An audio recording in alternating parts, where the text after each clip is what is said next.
সুপ্রিয় viewers, bike blog নয়নের পক্ষ থেকে দেশের এবং সকল প্রবাসী ভাইদেরকে জানাচ্ছি আন্তরিক শুভেচ্ছা অভিনন্দন।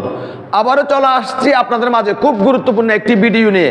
আজকের ভিডিওতে থাকবে আপনার বাইকটি রাইড করার সময় পিক আপ হয় না, আপনার বাইকটা স্টার্ট হচ্ছে, পিক আপ দিচ্ছেন, বাইকটি দম ধরে আছে, বাইকটি সামনের দিকে আগাতে চাচ্ছে না, সেক্ষেত্রে আপনার বাইকের কোন কাজগুলি আপনার করিয়ে নিতে হবে। তো চলুন দেখে আসি আজকের ভিডিও।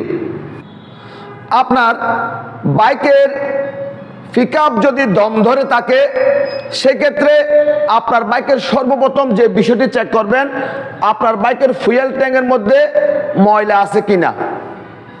আপনার বাইকের ফুয়েল সুইচ দিয়ে ফুয়েল সাপ্লাই ঠিক মতো হচ্ছে কিনা।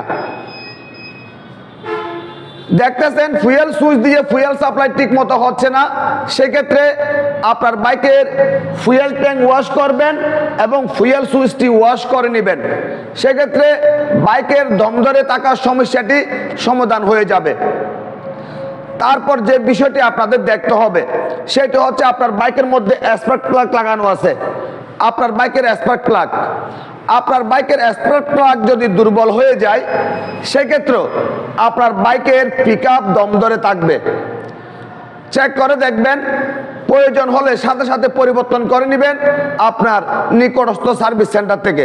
সেক্ষেত্রে আপনার বাইকটি পিক আপ দিলে দম ধরে থাকার সমস্যাটি সমাধান হয়ে যাবে।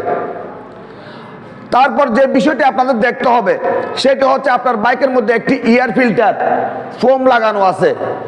এয়ার ফিল্টার যদি ময়লা হয়ে যায়, যদি নষ্ট হয়ে যায়, সেক্ষেত্রে আপনার বাইকের পিক আপ দম ধরে থাকবে। আপনার কি করতে হবে, যদি ফোম ফিল্টার হয়, কেরোসিন তেল দিয়ে পরিষ্কার করে হালকা একটু অয়েল দিয়ে আপনার বাইকের মধ্যে লাগিয়ে নেবেন। আর যদি কাগজের ফিল্টার হয়, দেখতেছেন ময়লা হয়ে গেছে, এটা আর পরিষ্কার করা যাবে না, নতুন এয়ার ফিল্টার লাগিয়ে নেবেন আপনার নিকটস্থ সার্ভিস সেন্টার থেকে। তারপর যে বিষয়টি আপনাদের দেখতে হবে, সেটি হচ্ছে আপনার বাইকের মধ্যে একটি কার্বোরেটর লাগানো আছে। আপনার বাইকের কার্বোরেটর যখন ময়লা হয়ে যাবে, কার্বোরেটরের ভিতর যে জেটগুলি আছে, জেটগুলি যখন জ্যাম হয়ে যাবে, বিশেষ করে মেইন জেট এবং স্লো পিকআপের জেট, এই দুটি জেট যদি জ্যাম থাকে, আপনার বাইকটি রাইড করার সময় দম ধরে থাকবে এবং আপনার বাইকটি রাইড করার সময় বারবার বন্ধ হয়ে যাবে। সেক্ষেত্রে আপনারা কি করবেন, ভালো একজন মেকানিক দিয়ে আপনার বাইকের কার্বোরেটর W40 দিয়ে ভালো করে ওয়াশ করে নেবেন।